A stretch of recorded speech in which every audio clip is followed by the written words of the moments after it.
Welcome back, everybody. It's Zach here, bringing you guys another fantasy football video. This one, similar to the last one, I'm going to be going over 5 players that I'd be looking to sell high. Of course, these are not players that I'm telling you guys you absolutely just need to get rid of, or guys that you should be just handing over to your league mates, but they are players that I think are a little bit overvalued right now in terms of the production you're going to get out of them the rest of the season. So they are players that I've been typically, if I have them, I've been looking to offload them just to see if I can, capitalize on the value they currently have and see if I can upgrade my roster going forward. So hopefully you guys find this video useful. If you haven't already, highly recommend you guys go check out the trade targets video. Those are ones that are kind of more fun for me as well. It's players I'm optimistic about rather than players I'm a little bit less optimistic about. So, generally just more fun to talk about players I'm excited about than ones that I'm not. So, highly recommend you guys go watch that video. Came out the same day as this one, so go make sure you guys go check that out.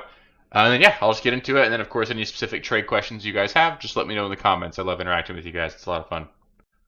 So the first sell high for me right now is going to be Travis Etienne, and he's actually looked great. I don't want to take anything away from how well he's played. He looks like he's mostly back to what he was 2 years ago, where he was actually a top 10 running back on the year. Like, we know Etienne has this in his range of outcomes, and he's clearly a talented player. And I also understand that running backs are really hard to come by right now, so I totally get it if you don't want to get rid of him. But I think that in general, with where he was drafted, a lot of teams are sitting with Etienne as a guy they'd probably view as like their running back 3 or maybe even their running back 4 on their roster based off of when they drafted him. Right now, he's the running back 6 in the season. He's certainly going to finish below that. I mean, if you just look at the guys in the top 10, it's a bunch of superstars, and then Travis Etienne and Javonte Williams. Not that those guys couldn't potentially squeak into the top 10, but you've got plenty of guys outside the top 10 that are surely going to creep in there. Etienne is just not a guy that I would expect to finish this high. On top of that, you got Bashal Tootin. He's explosive. He's going to continue to get more work. He's a rookie. We know that Liam Cohen historically likes to utilize a running back by committee. Just look back in Tampa Bay, you saw 3 running backs get a lot of touches, and you're seeing that this year. You got Allen on the field as well. Tootin's clearly the running back too, but there are 3 running backs getting snaps every single week in this offense, and Etienne's just sort of overperformed in terms of what his expected fantasy points should be relative to the workload he's had. And I think a lot of that's just due to the schedule that the Jaguars have been really blessed to have to start the season. I don't think any of us would look at the Jaguars right now and say they're a very great team, but they're 3-1 right now. And a large part of that is because they've gotten to play Carolina, Cincinnati, Houston, and San Francisco. Probably should have beat Cincinnati. Honestly, they should be 4-0. But the reality is, of those 4 teams, is there a single good one on that list? And I think it's fair to say right now that the answer is no. And when the Jaguars are not as competitive, they're going to obviously have to throw the ball more. They're going to take carries away from Travis Etienne. You're also going to be playing teams that just aren't as bad against the run as these guys that they've played so far. So I think in general, we're just going to look back later on in the year and say, hey, Etienne was like a low-end running back 1, high-end running back 2. And he just got really lucky with the early season schedule. So Etienne's still going to be good the rest of the year, but I think you could maybe go get a lot for him right now. And I might be willing just to go see what you compare him with and see if you can like trade up and get one of those top tier players. Next up, this is probably going to be the most controversial one on the video, but Saquon Barkley to me is kind of a sell high. And you're more than welcome just to tell me to kick rocks here. Obviously, Saquon's fantastic. He's a really elite player. He's going to be good for fantasy, but he just hasn't looked the same to me this year as what he did last year. A lot of different metrics I could look at. One that really stood out to me, PFF, they, I don't know if you guys are familiar with them. Most of you guys are. They just give players grades based off of more than just the box score. Looking at the all 22 of every player and giving every single player a grade, just in terms of how well they're actually playing. And they currently have Saquon Barkley ranked as the 46th running back out of 49 qualified running backs so far on the season. He's better than that, right? He's not the 4th worst running back in the NFL.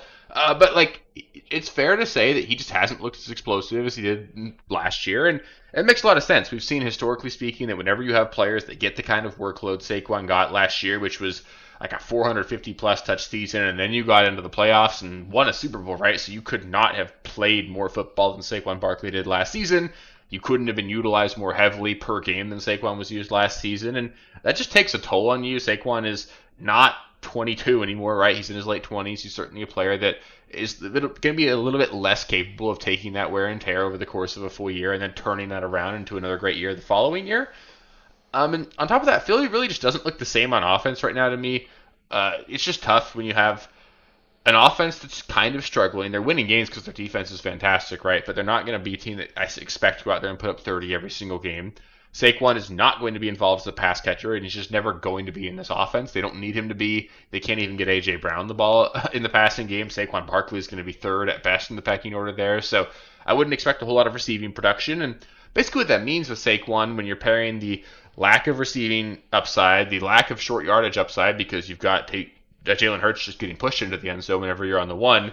If you want Saquon Barkley to be a fantastic fantasy asset, you need him to be hitting home runs on a weekly basis, and he did that last year because he was incredibly explosive. He was the best running back in the NFL, had several runs of 40, 50, 60, 70 yards, and he can still do that this season, but he's going to need to be a lot more explosive than what he's been so far this year. It's just not a reliable way to get fantasy production either. I think it's going to be a little bit boom or bust with him. Well, volume's still there. He's probably going to still be like a low end running back one the rest of the way. It'll have a couple spike weeks where he's the running back one on the week, but overall, I view him more as like a low end running back one the rest of the way. And I think people still just view him as a top three running back because of the name, and they're sort of just ignorant. Not ignorant, but like they're not as aware of how much he hasn't necessarily performed at a high level because on the same team, you've got guys like A.J. Brown and Devonta Smith sort of overshadowing him in terms of how disappointing they've been for fantasy. So I think if you can move him for a player in the same tier, I would love to. Like, I still prefer automatically Gibbs, Bijan, Jacobs, and Jonathan Taylor. Those are automatically better than him. I don't think there's really a discussion there. Christian McCaffrey, I would probably rather have. I think Amari Hampton, Ashton Genty, Bucky Irving, Devon Etienne. Irving probably not with the injury, but like Devon Etienne. Like, there's plenty of players I'd probably rather have than Saquon. I think a trade you could definitely get done is you could go trade Saquon Barkley for Amari and Hampton plus, and I would just love to do that. You can get Hampton and a wide receiver 2 for Saquon. I think that's a great move. And again, Saquon's the kind of guy, don't trade him unless you're going to get a ton, but I don't think he's going to be the running back 1 this year. I don't even think he'll probably be a top 5 back by the end of the year, and I still think people value him like that, so it's at least worth considering there. Moving on to a bit less of a superstar here, no disrespect there, but Romeo Doubs is a player that I would be looking to sell high on. I don't really know how much you can get for him because I don't know how many people are really bought into the performance last week, but Green Bay has the 4th hardest strength of schedule for the rest of the season for wide receivers. I like to say that in general, strength of schedule doesn't mean a whole lot to me until we get about 4 weeks in. That seems to be a big enough sample size that it at least starts being directionally accurate. Of course, it's going to change over the course of the entire season. We're going to want to make sure we keep updating that and everything. But on paper right now, Dobbs does not have a favorable schedule the rest of the way. He's really never been more than a flex to fill in on bye weeks and, just whenever you maybe had an injury or something. He's never been like a reliable fantasy asset, and nothing really changed, in my opinion, for him after one really great game. He's always been talented and had the upside in this offense, but this offense spreads the ball around a ton. I think he's probably the wide receiver 1 in the offense right now, but you've got Jaden Reed and Christian Watson coming back at some point. Matthew Golden's going to get more and more integrated. Tucker Kraft is a focal point in the red zone. Josh Jacobs is going to steal 1 or 2 touchdowns every single week, it seems like. And I think in general that just means that Romeo Doubs is what he is. That's just a bye week fill-in in your flex spot, a guy you can play, but could easily go out there and catch 2 passes for 20 yards. And he could do that in a game the Packers win by 20. So if you can get wide receiver 3 value for him, I definitely would. He's a top 12 wide receiver on the year right now. Having a 3 touchdown game certainly helps that. He's not going to finish anywhere near that by the end of the year. And if you can capitalize on this big game, I think I would, because I don't think like his projection the rest of the season has really changed for me, despite the fact that he had a 3 touchdown game. If you can capitalize on that, I would definitely at least look to do that right now. Next, we got Deebo Samuel. I've mentioned him a couple times as a sell high. I think we're getting right to that perfect point where it's going to start making a lot of sense to do that. It's kind of been the perfect storm so far in terms of Deebo's ability just to put up a lot of fantasy production so far this season. You obviously had the Terry McLaurin holdout that opened up a huge opportunity for him to step in and be like a necessary wide receiver 1 for the offense. Then you had McLaurin miss a week, so you got a week of Deebo Samuel being the only real NFL caliber wide receiver in the offense. Like, no offense to Luke McCaffrey or Jalen Lane, but like, this is clearly it was the Deebo Samuel offense this last week, and it's probably a reason why they lost there.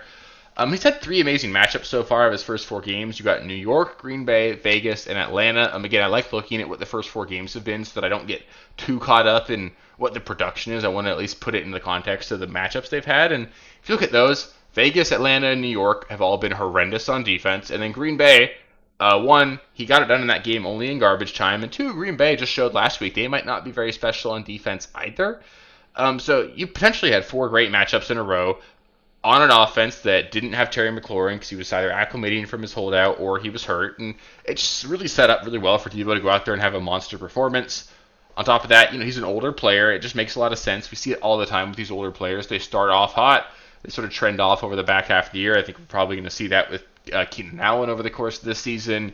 Deebo Samuel's going to be one of those guys that probably does that. It just happens every single year that these older wide receivers. They've got, fresh legs coming into the year. They have a really great start to the season, and then they peter off just because their body can't take it the way it could when it was younger. He's the wide receiver 10 right now, and I think a lot of people are really bought into that because he's got the name value. He looks good on the field. I don't want to take anything away from that. But I also still think that Terry McLaurin is probably the wide receiver 1 by the end of the year in this offense. And again, Deebo's an older player. I expect regression over the course of the season. And even beyond that, he's got the 3rd most difficult schedule for wide receivers in the NFL the rest of the way. Again, only 4 weeks of sample size, so it's not the best data point, but it's something to keep in mind. It does not get me excited looking at Deebo Samuel's schedule the rest of the season, and pair that with the age, just the return of Terry McLaurin here, the kind of lucky production so far this season. He's got 3 touchdowns already. He's not going to score 12 touchdowns this year. You're going to see regression here for Deebo, and I think if you can get like low-end wide receiver 1 value for him, it just makes a ton of sense to do that. And I'm going to give you guys one more controversial one. Brock Bowers is a guy that I would actually kind of be looking to sell high on. You're certainly not really selling high in this case. He's not been good for anybody since week 1, and that could potentially dictate how much you can really get for him. But I think in general, people are still willing to pay pretty much full price for Brock Bowers. Like, everyone still views him as a top 3 tight end the rest of the season, no matter how crazy you are about Tyler Warren. You're not going to you put Tyler Warren, Trey McBride above him. Nobody's got Tucker Kraft or Jake Ferguson or George Kittle with his injury ahead of Brock Bowers right now. So in everyone's mind, there's a clear tier 1 at the tight end position, Bowers being one of those guys. And I don't know if things are really going to get better for him. He's clearly playing through a knee injury. That should improve, hopefully, but you might have to wait till the bye week, which happens way later on in the season. On top of that, Geno has just been absolutely horrendous. I don't know if that gets better. You hope it does, and honestly, that was one of the selling points with Brock Bowers coming into the year is the offense can't be any worse than it was last season, especially at the quarterback position, but it kind of has been to this point, and Geno just has not been good, and really, he's only thrown passing touchdowns to either Ashton Genty or Trey Tucker so far, so none of his primary pass catchers in Jacoby Myers or Brock Bowers have really given us a big game yet, and he's also got the worst schedule for pass catchers across the entire rest of the season. That's for wide receivers and tight ends. So the passing game for the Raiders is likely going to struggle the entire rest of the way. Weeks 14 through 16, really, really bad there. You get Denver, Philadelphia, and Houston. That is 3 straight games that are probably going to just shut down this Raider offense, and that's not good, right? Like, how are you going to get to your championship game in Week 17, which is a good matchup, by the way, in Week 17. I'm blanking on the name, but I remember being okay with that one. I don't think you're going to get there because you've got Denver, Philly, and Houston, 3 teams that are not going to really let you do a whole lot on offense in general, and they're especially really good against the pass. We just saw what Denver did to Cincinnati. Philadelphia is a fantastic defense. Like, none of that gets me excited, and it just makes me feel like Brock Bowers probably can't be a league winner for us this year, and I still think people are willing to give you a full price payment here for him. So I think if you can trade Brock Bowers, I would obviously trade Bowers for Trey McBride. If you could trade him for Tyler Warren and something, that'd be awesome. I would trade him straight up for Tyler Warren. I think that can get done for sure. I think you'd probably get a little bit more than Tyler Warren in a lot of leagues. If you want to go Bowers for Tucker Kraft and wide receiver 2, you could definitely do that. I think that makes a lot of sense. I'm just a little bit worried here. I don't know if we're going to get the production we got last year. This is a team that also wants to run the ball whenever they're competitive, so just the pass volume relative to last season is going to come down. Pair that with mediocre quarterback play. He's banged up, bad schedule. I'm not super excited about it. I think now's a good time to get out before he kind of tanks in value, because if he has a couple more bad weeks, people are going to start to actually get worried about him. That'll do it for the 5 players that I'll be looking to sell high on this week. Up next, I'll get into starts and sits. We got a couple buys this week, so start-sit decisions are going to start getting a lot harder here going forward. So I'm going to go over every single game this week, go over every single fantasy-relevant player, and hopefully get you guys set to get your lineup set in Week 5. Make sure you guys don't miss that video by just making sure you subscribe to the channel. You can click the bell so notifications come to you guys when I put videos out. And of course, if you made it this far in the video, just give it a thumbs up. It helps me out quite a bit. It helps me know that you guys like the content. And then, as always, if you guys do have any specific questions, it's one of my favorite parts about this is just interacting with you guys in the comments. Let me know what trade questions or anything you have there. I will be sure to get back to you and hopefully help you guys make some good trades to get your teams all set for Week 5. So I appreciate you guys, and I'll catch you guys with the next one. Peace. Thank you guys for watching. If you haven't already, please be sure to subscribe to the channel, like the video, check out these other videos here if you haven't. If you want more content, please feel free to follow me on Twitter at RealSteelFFB. I'll be more active on there as the season goes on.